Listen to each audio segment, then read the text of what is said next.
one reason people live longer in the Mediterranean is their diet of fresh fish, vegetables and olive oil.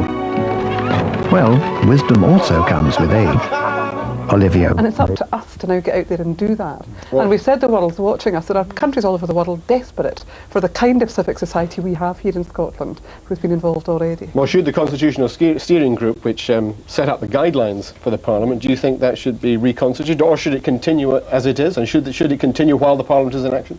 I don't think we've necessarily got any role. Our job was very clear, to make recommendations about the standing orders for the Parliament, and we've done that. I don't think the 10 of us who are still around who didn't end up in the Parliament will be letting it go very easily. We'll be watching to make sure that the standing orders that are put in place deliver, because after all, what we put in place wasn't just the view of the 13 people that sat around that table. We did a huge consultation exercise, and it was clearly the will of the people to have the kind of Parliament that we've recommended.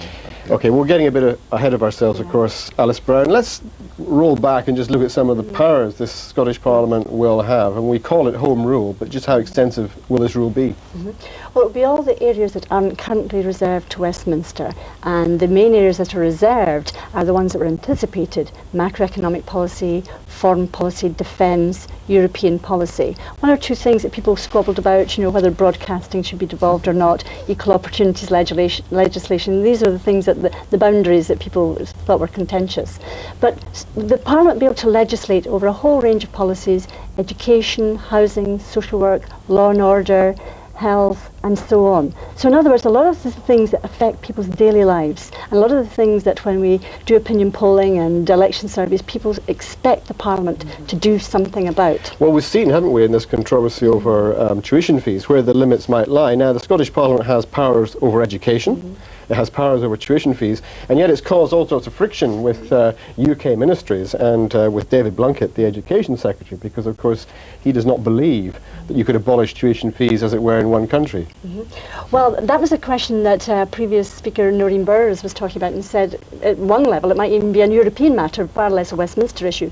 But remember that education, there's always been a separate education system in Scotland since 1707, so there has been differences in the past. And I mean, one of the objects of having this Parliament was that policy could differ north and south of the border. So it should be no surprise to David Blunkett, or indeed anyone else, that the Parliament might vote on certain issues that will make it different. Ken, you're right. Are you satisfied with the powers the Parliament has, or do you think it should be extending them? I think there are one or two areas in which I'd like to have seen it. You mentioned broadcasting a moment ago. I think broadcasting is one, and I think the Parliament, even given that broadcasting is a matter in regulation for Westminster, the Parliament should insist in any way it can on the devolution of broadcasting within the regulatory bodies, so that you get both program scheduling and program making much more devolved. You know, it should watch carefully on that.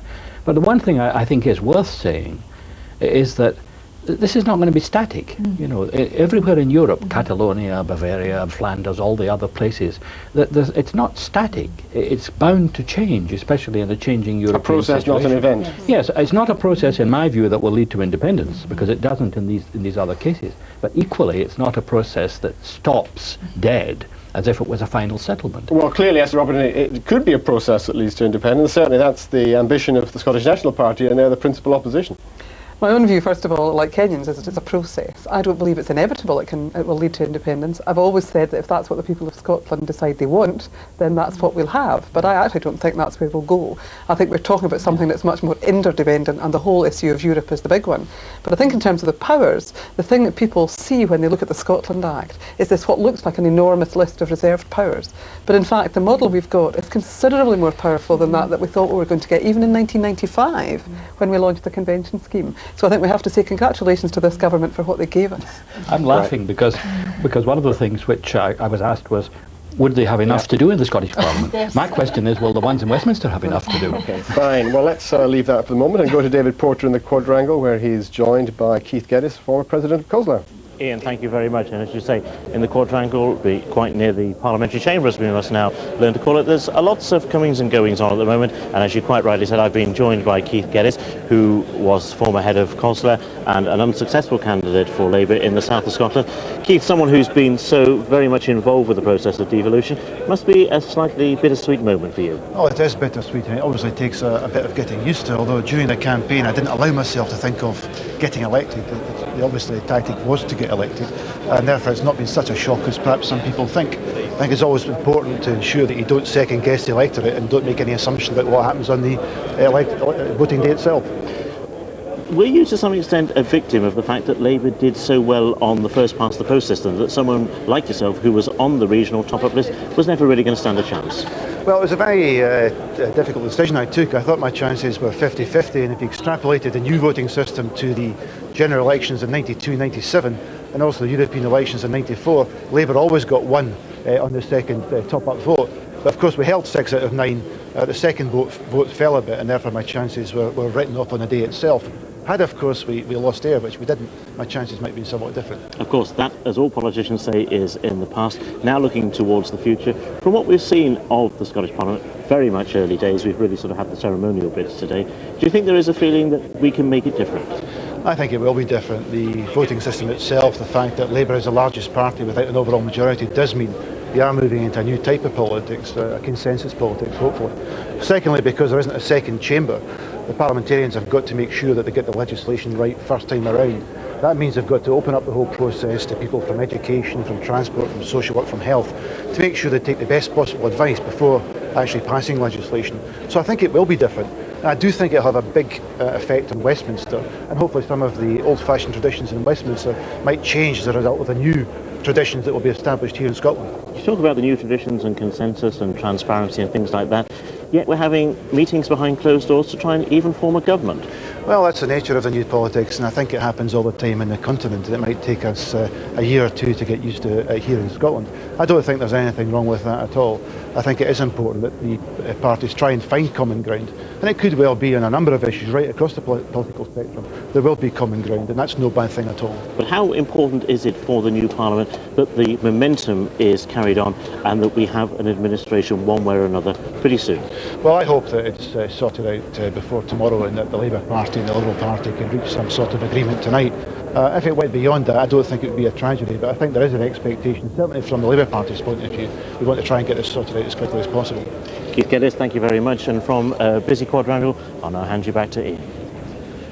Thanks, David. So, as we keep saying, this is day one of the new Scottish Parliament. Of course, the MSPs won't take up their new powers to officially run Scotland until July the 1st in the state opening. When they do, we're told the Parliament in Edinburgh won't be anything like the talking shop in Westminster, or so they say. So what happens next in this new political era for Scotland? Here's David Porter again. In a city with an abundance of landmarks, yet another site to be added to the tourist map. New parliaments don't come around very often. In Scotland's case, roughly once every 300 years. So when they do, the tourist industry is determined to make the most of the opportunity. Over on your right, ladies and gentlemen, this very dark building with the twin towers, this is where Scotland's Parliament will meet until our new building is Now, after all the posturing and campaigning is over, it's for real. Scotland's new Parliament is up and running, and there's a lot to be done. We've taken our lead here from the Consultative Steering Group, which encouraged us to establish modern procedures. So we've made good use of information technology. Even the way we dress and behave, we try to stay faithful to those principles. But more than anything, it will come down to how the members of the Parliament behave, and all the indications I've seen in the last 2 or 3 days is that they will behave in a modern and open and accessible way. Today the Parliament is meeting for the first time. The first task for MSPs was to officially register by taking the oath of office and reading the declaration. I do solemnly swear that I will be faithful and bear true allegiance to Her Majesty Queen Elizabeth, her heirs and successors, according to law. If they so wish, the new MSPs could add the affirmation, so help me God. This afternoon, MSPs are electing the presiding officer, in effect the Parliament Speaker. If all goes to plan, it's hoped to elect the First Minister tomorrow. Next week, it's anticipated the Executive, Scotland's new government, will be announced. Throughout May and June, the Parliament will meet to consider its own regulations. On July the 1st, the Queen will officially open the new Scottish Parliament. From this date, MSPs will take up their full powers, and the new Parliament will be responsible for governing Scotland. By then, we know who will be running Scotland's new government. One thing is certain, though, the job of First Minister will go to Donald Dewar. Those who will form members of Scotland's executive, the country's new cabinet, will include Henry McLeish and Sam Galbraith. Wendy Alexander, Donald Dewar's former special advisor, is also a favourite for office. And if there's a coalition with the Liberal Democrats, Jim Wallace will also be expecting a seat round the cabinet table. When those details are finally completed, it's not just the tourists who'll be interested in what's happening in this building. So the First Minister or the Prime Minister of Scotland to be elected tomorrow. That's if the negotiations are completed. Alice Brown, assuming we do have a First Minister tomorrow, what have been the main functions of that post? Well, obviously the person will be heading up the government and the executive, very much a leadership role, but also I think in the spirit of things again that role will be to share power, as we keep saying in this debate, and that we won't see the kind of executive that we were used to in Westminster. Is that a naive expression of a pious hope? Well, I'm the eternal optimist in all of these things, Ian, because here we do have the opportunity to do things differently. If we can't at least try to do them differently, then I think, people in the future Well, certainly people would say, yes, they should do it differently. They should be more responsive to outside ideas, more aware of the wishes of other people involved in the legislature. But after all, a Prime Minister, and this is effectively what the First Minister will be, has to govern, and they have to exercise authority. Now, to do that, they have to behave in a certain way, don't they? Absolutely, but I don't think we should say that, I think the real trick here is to get leadership. But leadership that heads a vision, and the vision that isn't just shared by one party in this process, because it's not just one party that will be in that parliament. And as we've said, there's been different people who've been part of trying to build this thing and move forward. Well, Noreen Burrows, in what way would you envisage that happening, the First Minister taking on board some of the wishes of other people? Well, it's a very different situation, isn't it? We've got proportional representation, which virtually ensures that no one party is going to dominate, and so the executive can't take Parliament for granted, perhaps in the way that it does in Westminster. The executive also can't manipulate the Parliament. It can't, for example, if it's losing votes in Parliament, dissolve the Parliament. The Parliament's there for 4 years. If the executive can't manage, it's a new executive that we get rather than a new Parliament. So those are two very different things from Westminster. And because of the committee structure, we keep talking about the committee structure, but the committee structure is very important because there'll have to be parliamentary consensus on matters. And so as legislation, for example, is going through the Parliament, the stages are quite clear, and the committees will have a great deal to say, and they'll bring in other people as well. Would the committees be able to introduce legislation over the heads of the First Minister? Yes. Yes, there is something called a committee bill, which is in the standing orders. There are executive bills and committee bills. It's probably the case, if it's anything like Westminster, that most of the legislation will come from the executive, but the committees can initiate legislation. You're not so sure about that, Esther Robertson? The hesitation, the drawing in breath was you're over the head of. Yes. I mean, I think we have made it very clear in the CSG's report, and I'm sure it will be part of the official standing orders, that the committees will have the right to establish legislation, to introduce legislation, and that's one of the functions of the Bureau, is that the Bureau will be able to determine how much support that legislation will have. Now, some of our more traditional civil servants couldn't believe that committee legislation would ever get in if the executive didn't like it. Well, first of all, if the executive do like it, they may well steal it for their own anyway, because if it's popular, they'll want it. But there's a very clear prescription made, and I think David Steele and his colleagues in the presiding officers team will be there to make sure they get time. But can I come back to the executive point as well, because I think there's another issue which may seem technical, but it's actually a very important one. If Donald Dewar tomorrow, as we all assume, coalition or no coalition, I'm sure tomorrow we'll see Donald Dewar elected as First Minister, he can't just go away and appoint his executive. He has to bring that back to the Parliament for approval. And the Parliament can actually say no to individual members. But surely, since he has a majority in that Parliament, or he will have once his coalition is struck, then the whips will do the job for him. If he has a coalition, then yes, that's fair comment. But if he goes for a minority government, that is not necessarily the case. And I think it does allow people the opportunity to say, no, we don't accept that person's up to the job of a minister. So there's more opportunity for the executive to have the support of Parliament, even if it may be a kind of a formality if it's a coalition. Well, Alice Brown, what about the other delicate matter of the relations between the First Minister and the Scottish Secretary, the Secretary of State for Scotland, who sits in the Cabinet? Now, currently that is Donald Dewar. He'll be demitting. It'll be, we assume, Helen Liddle who will be taking over that role, who's currently the Education Minister. How are they going to interact between the Secretary of State in London and the First Minister in Edinburgh? Well, a lot of that hasn't been discussed in great detail, and we certainly didn't discuss it in the CSG.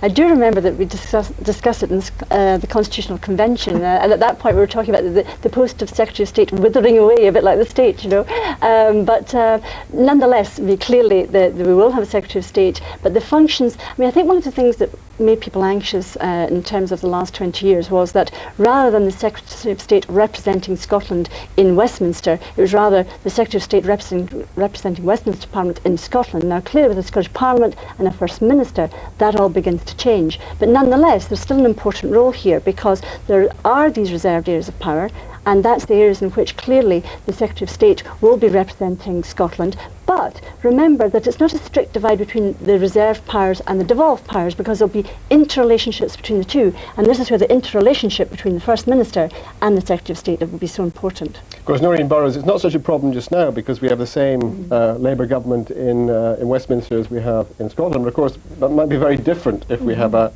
political complexion that's different in Westminster, a Tory government there and a Labour administration in Edinburgh. Absolutely, and that's the essence of politics, isn't it? That there is a debate going on and discussion going on. So it might not be fatal, it might in fact be very interesting politics. But remember too that in the debates over the overall budget, remember that the bulk of financing for Scotland is going to continue to come through the block formula, the Barnett formula, and really the Secretary of State for Scotland really needs to be a pretty good negotiator to make sure that that doesn't start to get eroded away. So there's a very, very considerable role still, I think, for the Secretary of State within the Cabinet, and to make sure that the Scottish interests are represented in Cabinet affairs. Well, let's look at equal opportunities. 3 women here, of course, equal representation for women in the Scottish Parliament was one of the great ambitions of the Constitutional Convention, Esther Robertson. In what way will that change the way that the Chamber operates? Well, I think there's 2 things. First of all, I have always been one of these women who stuck my neck out and said, I actually do think it will help change the nature of politics. One of the reasons being that very few, in fact, none of these women, I've not even thought, have any of these women Westminster experience other than perhaps Winnie Ewing. So they've not got the baggage of Westminster. But I do think the work that was done through Alice and many of her colleagues in the convention to resolve the issue of gender equality demonstrated that women do very often work in a very different kind of way. So I'm encouraged by that. I think the disappointment for me actually is that we don't have the kind of representation that would have made us the leading nation in the world. If the Liberal Democrats had come a bit closer to their commitment of 50-50, we would actually be, this nation that's seen as kind of macho and traditional, would actually be first in the world. But to be 37 or 38% is pretty stunning. Well, perhaps we can hear a Liberal Democrat view on that now, because we're going across to David Porter, who's still in the quadrangle, and he's with Nora Radcliffe of the Scottish Liberal Democrats. Ian, thank you very much. And as you say, yes, I'm with one of those new Liberal Democrat female SNP who's just been elected, Nora Radcliffe, who is the MSP for Gordon. Let's take up that point about female representation in this Parliament. Far more women in this Parliament than any legislator we've seen before. How important is that going to be for changing the way we have politics in Scotland? I think it will be important because I think that women generally approach things from a slightly different angle than men tend to do. Not necessarily better or worse, just different. And I think having this difference reflected in the Parliament can only be for the good. Everyone says hopefully politics here will be less confrontational. Well, certainly we hope so. That was the hope and the expectation of the people that elected us to this Parliament. It's up to us now to fulfil that expectation. I have every intention of trying to do so. Now, this Parliament is almost going to have a makeup of 40% women. If it's such a good idea to get more women into politics, as all the parties agree, why didn't the Liberal Democrats perhaps do more as Labour did and have twinning or something like that? Because we believe very strongly that discrimination is discrimination, whether it's positive or negative. If you make the conditions right, the thing will happen naturally. So we want to treat the disease, not the symptom, if you like. We think that there will go on being a lot more women in politics now that we've broken the barrier, if you like. But I think to do it in an artificial way was not the right way to go about it. OK, well, thank you very much for that, Nora. And now back to you, Ian. Well, let's continue this theme of gender balance. Alice Brown, we're going to be moving on shortly to the elections of the deputy presiding officers. Now, we have 3 candidates so far: George Reid, John Young, Patricia Ferguson. How important is it that one of those is a woman? I think it's very important because, remember, one of the 4 key principles is equal opportunities in the appointments in the Parliament, but also the way the Parliament operates. So I think it's, symbolically, I think it's very important, just as when we move into the ministerial posts, junior ministerial posts, and indeed the heads of the committees. I hope we'll get a proper balance that reflects the real talent that's in there from the women MSPs. Now, unlike the presiding officer, unlike David Steele, they will remain party creatures, won't they? They will still be functioning MSPs. Yes, up to a point, but they don't have have the vote, if I remember correctly. Nessa will correct me here. They will be allowed to vote if they're not in the chair. As long as they're not in the chair. Yeah. Okay, thank you very much. Let's go back now to the commentary position where John Milne is watching events. John. Thank you, Ian. We can confirm that certainly Lord Steele does not have a vote in this particular election, so it should come to 128 this time. The members are now familiar with the process. You can see them queuing at the back of the hall in the two sections, the A's to M's and the Macs to the Z's. No Z's in this particular parliament, but the process goes on. There's Margaret Ewing casting her vote, and the ballot box, prominent position in the well of the chamber. These two deputies, Harry Ewing, are going to be people who are fully functioning MSPs when they're not in the chair, aren't they? Yeah, There's another difference from Westminster. Yes, the deputy speakers in the House of Commons don't vote, and not even if they're not in the chair, they don't vote. They don't vote under any circumstances. So there is a big difference there, and these two deputy presiding officers, as you say, are going to be fully functional. They'll take part in the debates, and they'll also be allowed to vote. They'll play a fairly major role in the bureau discussions, the machinery that's been established for the business of the Parliament, and these two will play a fairly major role in the bureau decisions, the work of the bureau. So it's actually, I mean, although we don't have a whole squad of independents in this parliament, that is a possibility under the PR system that's part of the electoral process. It's important in your mind, isn't it, that the presiding officer and the deputies are actually party people? Yeah, I was about to talk about that earlier on. The fact that David Steele is now presiding officer shouldn't, in my view, mean that he has to leave the Liberal Party. In the House of Commons, as soon as the Speaker's appointed, they leave the political party. You can hear their sigh of relief in Edinburgh as they heave that sigh of relief as they're taking the chair in Westminster to get out of a political party, having got in the chair through the political party. But David shouldn't have to do that. And of course, when the election comes, he will have to be on a party list in order to get re-elected. Right, Patricia Ferguson, Labour's choice for this particular election. She's the Glasgow Maryhill MSP, and she works at Delta House, Labour's Scottish headquarters, reckoned to be a Blairite. She is a former NHS administrator and an STUC official, one of the party's full-time organisers, as I say, in Scotland, looking for another organisational role. Labour obviously feels she's suited to that. I think there's one point about the makeup of this Parliament, John, that should be made, and it's a wee bit worrying because it's true of Westminster as well. Very doubtful if the makeup of this Parliament reflects the makeup of the population of Scotland. In gender terms, are you talking? No, I'm not talking in gender terms. I mean, 48 women in this Parliament. I'm not talking about women. I'm talking about ethnic. You know, there's no engineers. There's no. I mean, I was a postman before I went to Parliament. There are no postmen in this Parliament, and I get worried about both Westminster and here about the makeup of the Parliament not reflecting the makeup of the population. Winnie Ewing casts her vote, having done her oldest member bit and been presiding officer for a very brief period, but historic period. Henry McLeish does similarly. Henry McLeish has had an interesting week. His old football team, he's 5 been relegated, and here he's being promoted. So it's not all bad news for Henry McLeish. George Reid, one of the candidates for this deputy role, having failed against Lord Steele. Margot MacDonald casting her second vote. They're all going to have a difficult time next week because once the euphoria of this week passes and they've got to get down to the nitty-gritty of work, and they'll have a difficult time adjusting to that next week. It's like the morning after a general election. You get up and you've no meetings to go to, no canvassing to do, and you wonder what's happened to you. That's how they'll feel next week when they come in and have to start working. And many of them, of course, pursuing a dual role at this point, don't they? This is members have 1 minute remaining in which to vote. David Steele calling the 1 minute warning. Most members appear already to have cast their votes.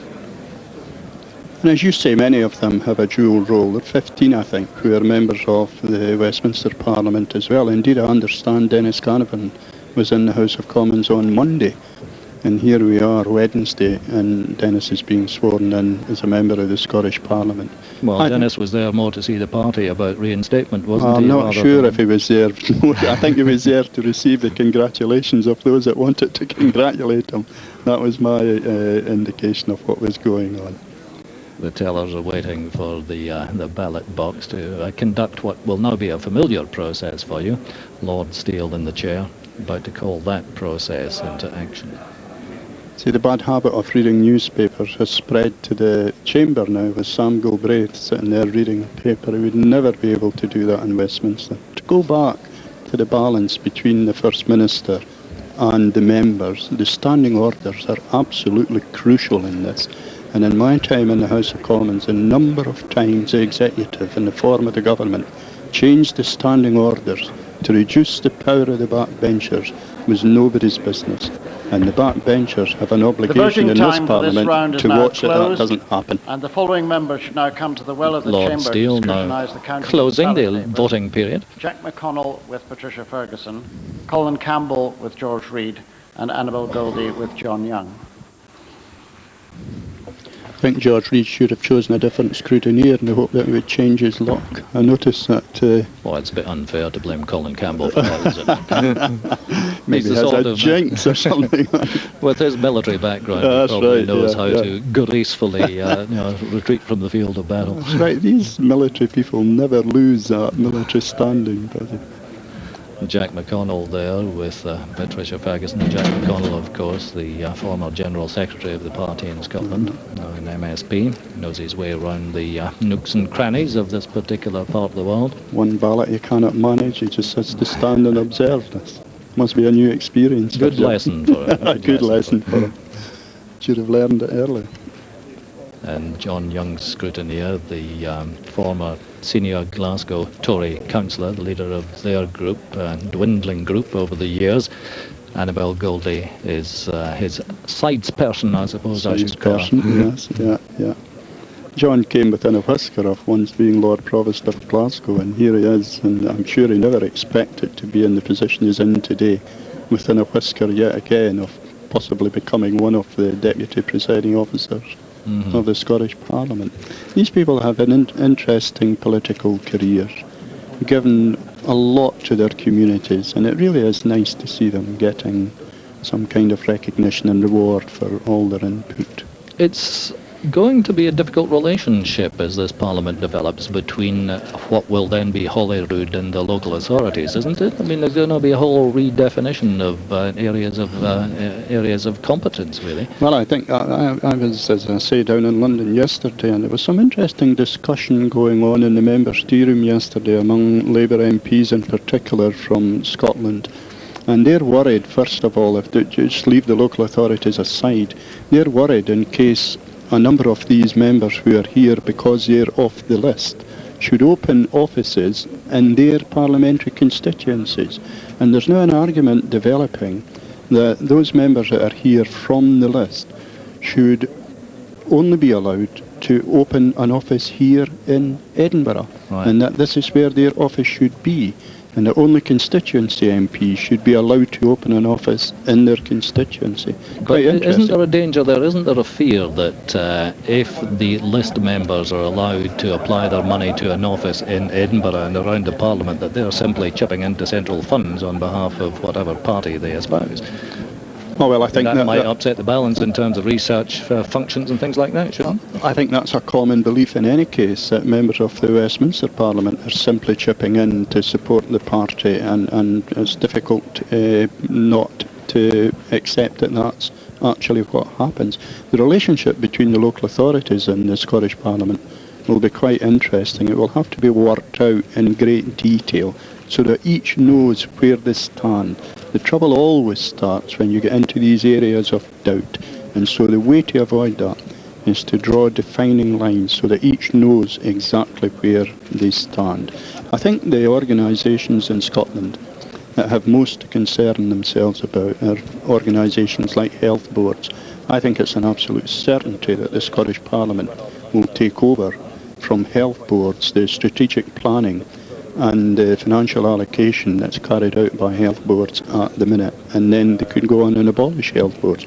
It's these quangles that, in my view, have most to worry about here. Right. If worry is the right word. For viewers who are expecting to see the news at this point, just a reminder that BBC Two Scotland is continuing with uninterrupted coverage from the Scottish Parliament's first day, given the historic nature of this particular occasion. And what you're seeing at this point is the scrutineers watching the tellers count the votes for the deputy presiding officer roles. There are two of these roles, equal in status, and there are three candidates, Patricia Ferguson for the Labour Party, George Reid for the SNP, he failed in the contest against Lord Steele for the presiding officer's role, and for the Conservative and Unionist Party, John Young. It'll be interesting to see if the view prevails in this Parliament as prevails in Westminster, that when someone becomes Deputy Speaker, it's expected that they'll become Speaker. I don't think it's necessarily the case here, that when someone becomes Deputy Presiding Officer, if David Steele were to stand down, that they would automatically succeed to the post. And now we have a situation where we're watching the scrutineers, any of whom could also have been in this contest. It was talked about in terms of Annabel Goldie on behalf of the Conservatives at one time, certainly. Now, is it important to you that there is a large proportion of women in this particular Parliament? Because you spoke earlier about not feeling too happy about the representative nature of what we have here in this 129 initial selection. Well, the women's not an issue for me. I'm quite happy with certainly the Labour Party's approach to the gender balance, and I'm delighted to see more women in the Scottish Parliament as a percentage. There's another element of balance There's there, if you like. The electorate went with Robin Harbour on the left, he's a green. Tommy Sheridan, who can only be described as a red, I suppose, in Tommy's political history. And, of course, Dennis Canavan, the independent, who swept away with the Falkirk West result. Green and two shades of red, I would say. Summed up in that way. But it was a case of the electorate actually telling the political constituency of Scotland exactly what they wanted in this campaign, wasn't it? I mean, they actually used, despite what people were saying about voters failing to understand the system. Oh no, the voters understood the system. They voted tactically and voted very cleverly in their own interest. And I think at the next election in 4 years' time, here we are talking about 4 years' time, people will use it to produce the result that they want. They've now seen a first attempt, and I think that the electors are very knowledgeable, will use it to produce the result they want. There's no doubt in my mind, I know what was getting said during the election campaign, but there's no doubt in my mind that voting twice for Labour in Glasgow, for example, where you win 100% of the seats, the second vote was a wasted vote. Right. And I don't see why that should be denied. Well, Mr. Dewar would not appreciate your analysis. I realise that Donald would not appreciate my analysis, but that's the reality of it. Someone said to me, if you increase your Labour majorities as much as you can, you'll get a seat off the list. I said, you can't get a seat off the list, you've got them all in any case. And that's what makes the electoral system so interesting. I think people next time round will use it in a constructive way to produce the result they want. It may be a bit premature, as you suggest, to talk 4 years ahead, but in terms of this particular election for the office bearers, presiding officer and the deputies, this is not a job for life. They will find themselves out of work 4 years hence, won't they? Some of them will. Yeah, they'll all. That's right. The presiding officer and the deputies, as I say, will, especially in the case of the presiding officer, David Steele will need to be on the Liberal Party list, as distinct from what happens in the House of Commons, where it's Madam Speaker seeking re-election, usually unopposed. So yes, they'll be out and will need to be reappointed. Yeah. I think that's a very good thing, and I'm sure David Steele would agree with that. David Steele is one of the protagonists of the view in the House of Lords that life peers like me should only be there for 10 years and then should move on. I'm in favour of that myself. I think that would be a good thing. But given that this is the initial Parliament, there are the scrutineers again and the candidates at the back from the left, John Young, Patricia Ferguson and George Reid and Jack McConnell, Annabel Goldie and Colin Cameron, the scrutineers. Annabel Goldie having a very close look at the ballot papers being counted. And there in the public gallery is a man reading a book. You won't approve of that either. No, he'd be thrown out. I think it'd be interesting to the viewers, John, to realise that we've just avoided another general election in Scotland because the one issue on which you would have needed to go back to the people of Scotland was if the Parliament failed to agree a presiding officer. So if what we'd got today was a failure to elect a presiding officer, we were right back into a general election. And I kept that quiet because I didn't want that to be too well known during the election campaign, but very few people realised that. Very few people realised that that was the one way in which you could get back into another general election. So we've just avoided, I'm sure the people of Scotland will heave a huge sigh of relief. One of the reasons for what you see as laxity, if it is indeed in the public gallery and elsewhere, is that different rules have actually been agreed for this Parliament in terms of media coverage. You'll know that, for instance, I mean, we don't stay necessarily on the member who's speaking all the way through if there's something else exciting happening. If something's happening in the public gallery, that can be featured as well. Yeah, it could be featured as well, yeah. Is that a good thing? Oh yeah, absolutely. I think it's very important to involve the public who take the trouble to attend, because in their way they're participating as well, and to involve the public in your coverage of the proceedings here in the Parliament. I think that's a very good thing. The other thing I liked about today's proceedings was the way in which the members applauded. And, that's a direct lift from the Canadian parliaments and some of the European parliaments as well. So I thought that was a very good thing as well.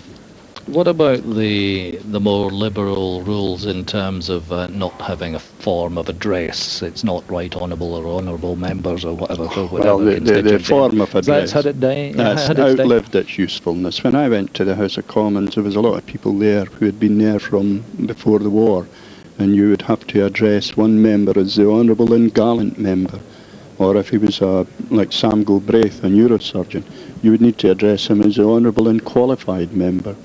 And if they were lawyers and former military, they were the honourable and gallant and learned members. And, half your speaking time was taken up by addressing them before you got to what you wanted to say. Thankfully, that is past its sell-by date. So you won't regret the lack of pink ribbon loops for your shawl? No, things like that. No, we still have them actually on the coat hangers and the members' cloakroom.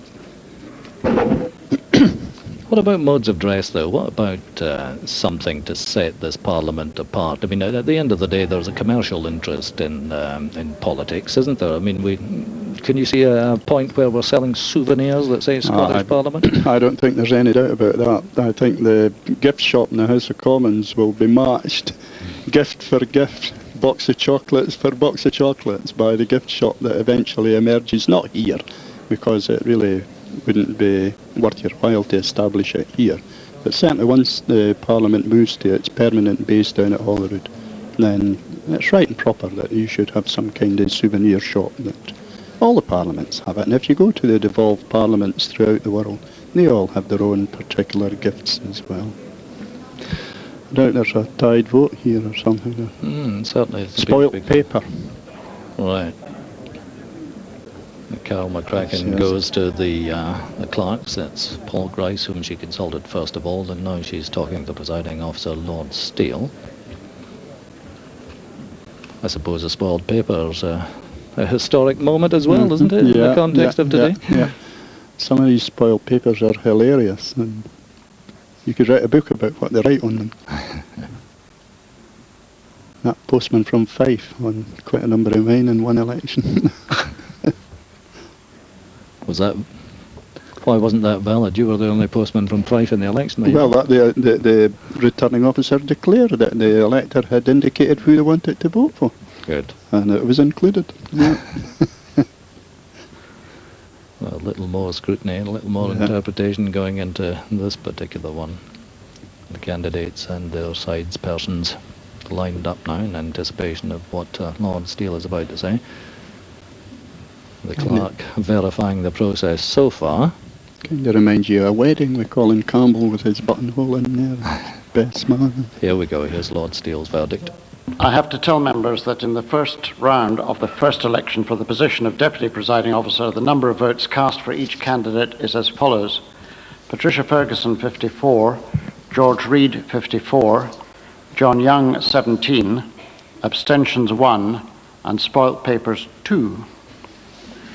Accordingly, as no candidate received a majority of the votes cast, and as John Young received the fewest votes, he is eliminated from the election. A second round will therefore now take place with Patricia Ferguson and George Reid as candidates.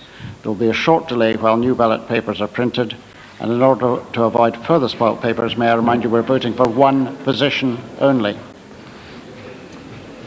David Steele making the position clear. This is an ongoing process with the candidate polling the fewest number of votes dropping out at each stage. But because we're talking about 2 positions to be elected, this is the first deputy presiding officer vote, which now goes into a second round. The second deputy presiding officer vote again will entail a delay while new ballot papers are printed, although with 2 candidates it's fairly simple to predict the outcome of it. I'm not sure about that, John. I think what will happen here is that the candidate that gets the highest vote here will become the first deputy presiding officer, and the candidate with the lowest will be the second. Automatically the second. That's right. I think that's what will happen here. I thought Lord Steele was indicating that there would have to be another well, I mean, we're hoping that common sense prevails here. Well, common sense would be a good thing. Yeah, this modern parliament, I thought, well, that's quite a simple thing to resolve. Well, it is the first day of the new institution. The voting period is now open. The voting is as before, same procedure. David Steele opens the new voting period, whether it's certainly the second round of the first deputy election, and we'll see what happens in terms of the second deputy. Meanwhile, back to Calton Hill and Ian McWhirter. Ian. Yes, well, I think common sense and procedure are clearly 2 different things. There we had a tie between Patricia Ferguson and George Reid for that post of deputy presiding officer. John Young dropped out, and now it appears that they're going to go to another ballot. Alice Brown, why do they need to go to another ballot? Well, we're just having this discussion here amongst ourselves, and Kenyon and I were trying to remind ourselves what we had actually agreed on the CSG. And this is where the sort of fine details, we didn't expect them to be played out quite so in this way. I mean, we rather assumed that when we had the first 2 would get both places, because it's not as if it's a second, first rank deputy and a second rank deputy. I mean, they are deputies, they will have the same standing. But clearly what's happening here is that the person that came third goes out, and because they tied, we're now having to go back again. Kenyon, right, it seemed to be the term we thought was successively, that they would therefore, it would be quite legitimate to have had both of them, because I mean, there's only 2 candidates left and there's 2 posts, I mean, they have to get them, whether there's another vote or not. I think maybe hindsight, we did the wrong thing on that one. It would have been a lot easier just for the 2 to have been elected, but it looks as though it's going to have to go to a second ballot on this one, and then another ballot for the second presiding officer. What's interesting is in that second ballot for the second post, then the nominations go back. So in fact, the person who doesn't get through on this first ballot might in fact not get through on the second ballot. So we can't assume it's going to be Patricia Ferguson and George Reid. We can't assume, Alice Brown, it's going to be this balanced ticket that we were expecting. No, because they might have to go back. As you say, it opens up again when you do the second one. So, gosh, we didn't quite anticipate this. Well, it all adds to the excitement of the event, I suppose. Let's look, Canon Kenyon, a little bit further at some of these questions of conduct and behaviour. To what extent is this Parliament going to behave in a different way from Westminster? Well, I was on the Code of Conduct Working Group, which proposed the Code of Conduct that's going to come eventually to the Parliament, and I actually put in a minority report. I wasn't happy with what was proposed. What they're proposing is more or less the anti-sleaze Code of Conduct that you get in Westminster, and more or less saying, here's how you should behave. It's judicial and prudential, to use the words. Now, today, in the General Assembly, and I've been commuting between the General Assembly where it used to meet and the General Assembly where it's now meeting, and the General Assembly, Church and Nation, has just got passed through the General Assembly unanimously a report which actually calls for a different kind of Code of Conduct, which is what I've been calling for. So this is the General Assembly of the Church of Scotland is calling for a different kind of Code of Conduct in the Scottish Parliament. It's calling for the Scottish Parliament to have a Code of Conduct which actually regulates the conduct of members in relation to the Scottish people and civil society, which would be something completely new.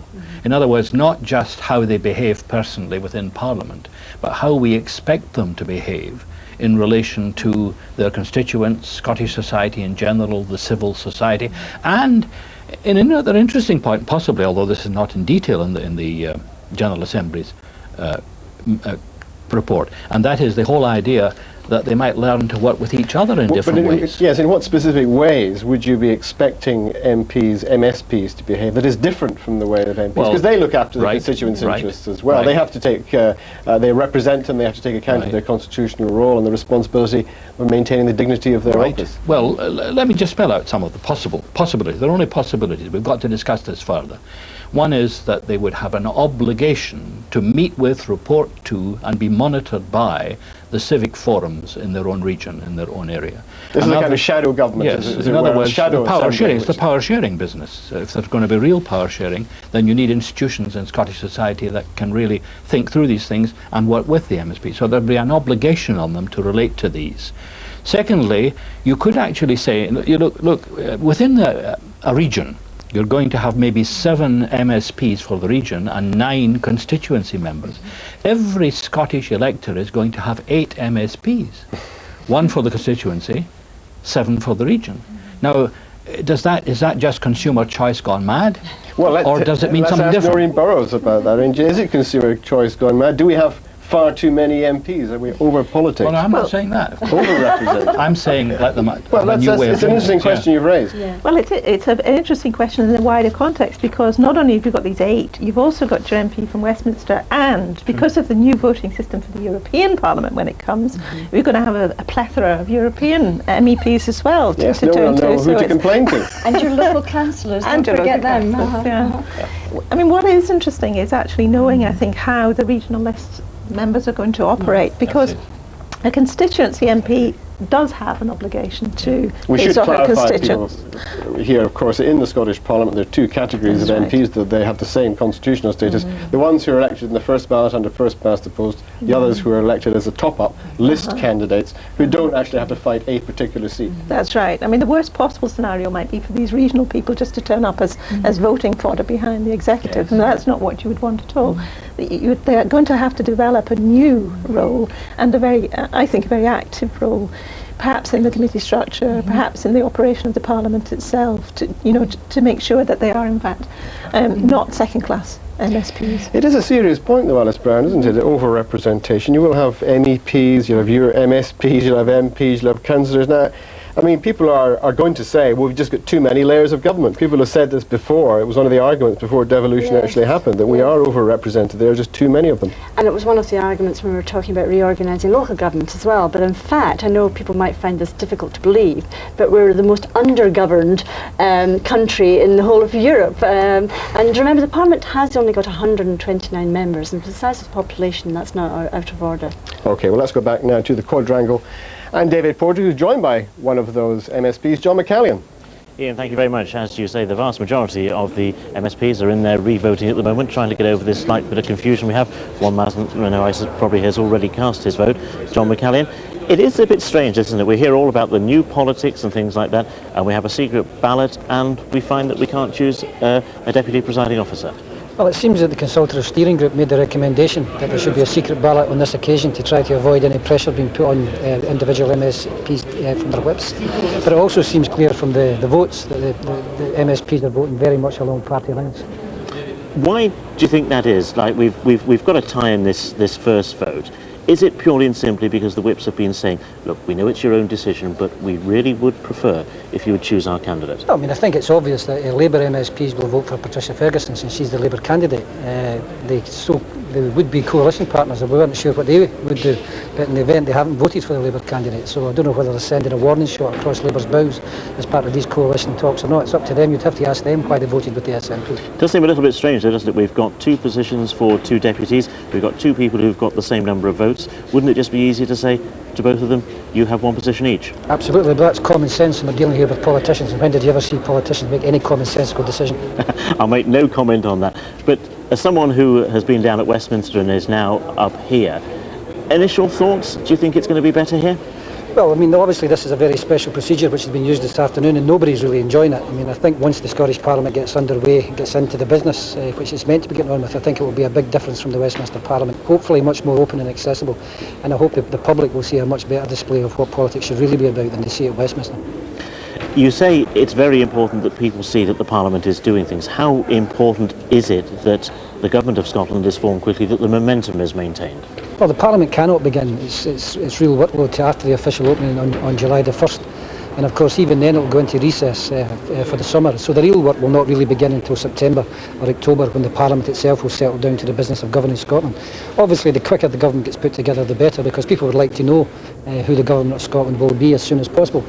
I'm not privy to the talks that are going on, but I mean, we expect some kind of early decision at some point, either today or over the weekend. You say you're not privy to the talks, but you've obviously got a view. Should there be a coalition? Should we have coalition politics? Well, I mean, I'm not against coalitions as such. I'm against a particular coalition which has been suggested on this one.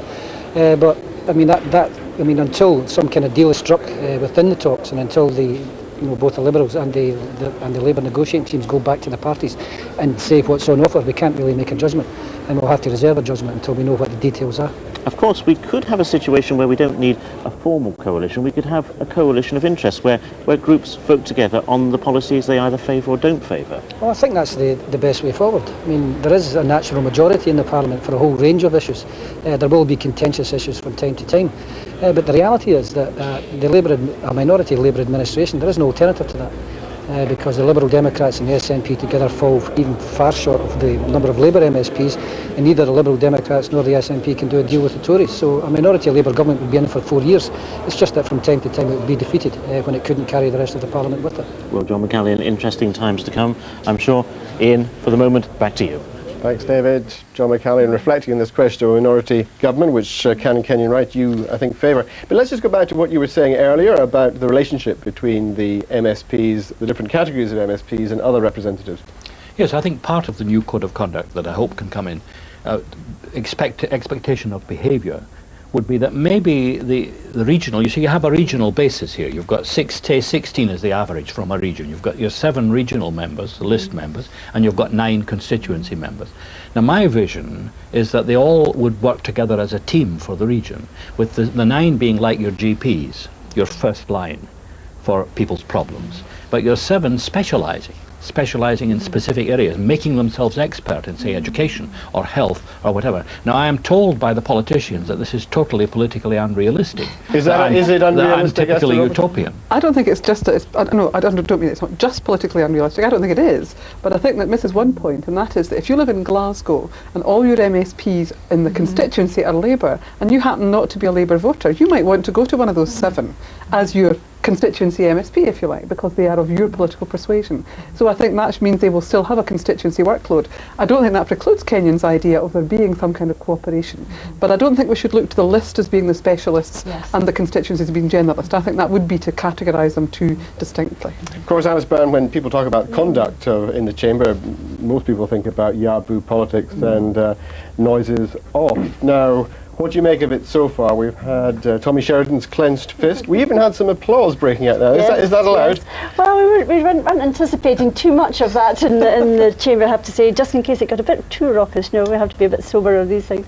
But we also had a child calling out mummy when her mother came up to take the oath. So, indeed, family-friendly Parliament. Absolutely family-friendly. Well, let's go now to David Porter again, who has a Conservative MSP with him. Ian, thank you very much. And I'm joined by Ben Wallace, who got in for the Conservatives on the list in the northeast of Scotland. Ben, we were talking a little bit earlier on about the relationship between constituency MPs and the list MPs. How is it going to work for the poor voter? They're going to be a bit confused. They've got all these people representing them. Who should they go to? Well, I think, first of all, that's down to the MSP in the sense of, do they do their job? And my job is to represent people, and I shall be spending the next few months letting them know where I am and where they can get in touch with me. Doing as much of that to say, if you vote a Conservative or if you are not happy with the service you get, no matter what party, I will take your case for you and fight it to satisfactory end. But there must be a temptation for the list MPs to say, look, I'll take the opening of the hospitals and the nurseries, all the things that give me good publicity. And the really difficult things, the things that constituency MPs usually have to deal with, housing, health and things like that, I can legitimately say it's not my bag. I think that there will inevitably be that tendency in some individuals. But I don't think the electorate is as stupid as often people make out, and they'll spot the sort of staff watchers, the sort of glamour watchers, and they'll really look for someone that does the job first and foremost. So, the real truth is to go out there and do our job as much as, my constituency is the northeast. Of course, being a Conservative, the Conservatives often said that they are to some extent against over-representation. We're now going to have councillors, MSPs. In the list situation, you could have 7 MPs in your list, and by the time we've had the Euro elections as well, in just over a month's time, we'll have a further 8 representatives. So Scotland is going to be a country which is going to have an awful lot of people to represent it. Is it too many? I think there is definitely a danger of that, and a danger of it becoming a gravy train. And if there is a role for list MSPs, it's definitely to cross the T's and dot the I's, and to make sure that it doesn't become one continuous gravy train, and that people just get switched off in the voting. And I think what we have to do is therefore get out, define our job, and that's one of the things I will be doing, is letting people know who I am and what my job is. Because if it's clear, then we won't get posts going to Westminster when it should come to us, or to the council when it should go to Westminster. And that's very important, and many people are very confused. So I would actually just look on the government to make it clear as well, in a neutral way. Ben Wallace, thank you very much. So there we go, Ian. The new MSPs have got to define their role. Indeed, and Ben Wallace, Conservative MSP, there defining his own turf. Now, we're still waiting for the results of the Deputy Presiding Officer ballots here on the first day of the First Scottish Parliament. Alice Brown, looking forward, where do you go from here? Because you have to, now the standing orders of the Parliament have to be refined. Now, you've drafted them in the Constitutional Steering Group. What is the procedure now? Well, as our Consultative Steering Group, we no longer have a formal role, really.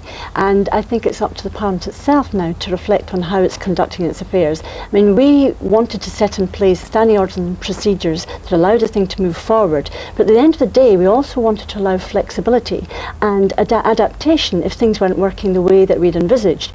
So staying with your 4 principles, at the end of the year, we'll have the equivalent, if you like, of an annual report to the Parliament. And so you'll be making an annual report? Well, we won't personally, but the Parliament itself has to do so. Now, well, we pushed this point. We had some quite interesting discussions about how we might, what the criteria would be, whether or not they'd been successful or not. But at the end of the year, I think we'd want to assess just how well the new procedures had worked. Had they met the criteria, the key principles that we'd laid down? If not, what do we need to do to change it for the future? Okay, thanks very much. Let's go back now to John Milne, who's in the commentary position in the Chamber. Thanks very much, Ian, and here's the latest test for Alice Brown's analysis. The count is apparently coming to an end. The 2 scrutineers for Patricia Ferguson for Labour and George Reid for the SNP are watching the 2 tellers finish off their distribution of the papers, and we'll see what the draft standing orders actually say in terms of the interpretation of Lord Steele, who's now the presiding officer. That one is thankfully out of the way, but he'll be advised by the clerks on whether we proceed to yet another ballot or not. On the basis of common sense, you would assume, Lord Ewing, that in fact with 2 candidates and 2 posts to be filled, this should be the end of that matter. Well, I would have thought so. The one with the highest number of votes is the first deputy presiding officer, and the one with the lowest is the second deputy. And these are posts of equal status, of course. Absolutely, absolutely. But I suppose it's just to distinguish between the 2 of them. Which one's first? You see the 2 which candidates there and their sidespersons. What do you think of the previous voting pattern, which in fact tended to indicate that the Labour candidate was not supported by anyone other than her own party? Well, we always say it depends on what happens to the votes of the eliminated candidate. So in this case, it depends on what happens to John Young's 17 votes. But it's never as simple as that. I stood 4 times for the Shadow Cabinet. And after the 4th time, when I only got 44 votes, I got the message. The following year, I got more votes. Standing back now, Clark proceeding to the podium, and Lord Steele putting on his glasses to add his scrutiny to the process. We may just have a result for you. Quite Tommy tense. Sheridan looking thoughtful. Dennis Canavan busy with his papers. Next speech coming up from Dennis, you reckon? Up, writing the headlines first and then fills in the detail.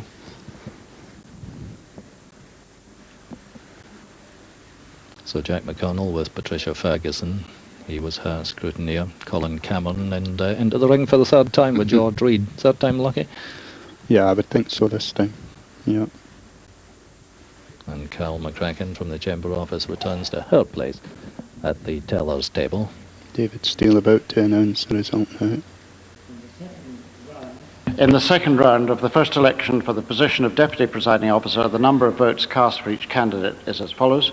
Patricia Ferguson, 66. George Reid 59, abstentions 2, spoilt papers 0. Accordingly, as Patricia Ferguson received more votes than the total number of votes received by the other candidate, and since 25% of the members voted, Patricia Ferguson is elected as a Deputy Presiding Officer of the Secretariat. So we now have a presiding officer and one deputy. Patricia Ferguson of the Labour Party. Lord Steele will now interpret the ballot rules in terms of the draft standing orders and tell us whether we proceed to another ballot. The following members are nominees in the first round of the second election for the position of Deputy Presiding Officer: George Reid and John Young. There will now be a short pause while new ballot papers are printed, but I understand that that is almost instant. And the voting period in the second election for the position of Deputy Presiding Officer is now open. Okay, so now we know that Lord Steele is presiding officer. One deputy is Patricia Ferguson of the Labour Party. We proceed to another ballot between the SNP and the Conservatives. And at the end of this process, the part of the official business of Parliament that will end the day is an official photograph of all the MSPs plus their presiding officer and the two deputies. We'll bring you up to date with that when our colleagues report in Reporting Scotland at 6:30 on BBC Scotland. Thank you very much, John. So the best laid schemes often go agley. And that's about all for this first day of the Scottish Parliament. Join us tomorrow at 2:25 here in BBC Two Scotland for the election of the First Minister. That's if the parties have resolved their difficulties in time. So that's day 2, the First Minister, tomorrow, BBC Two Scotland.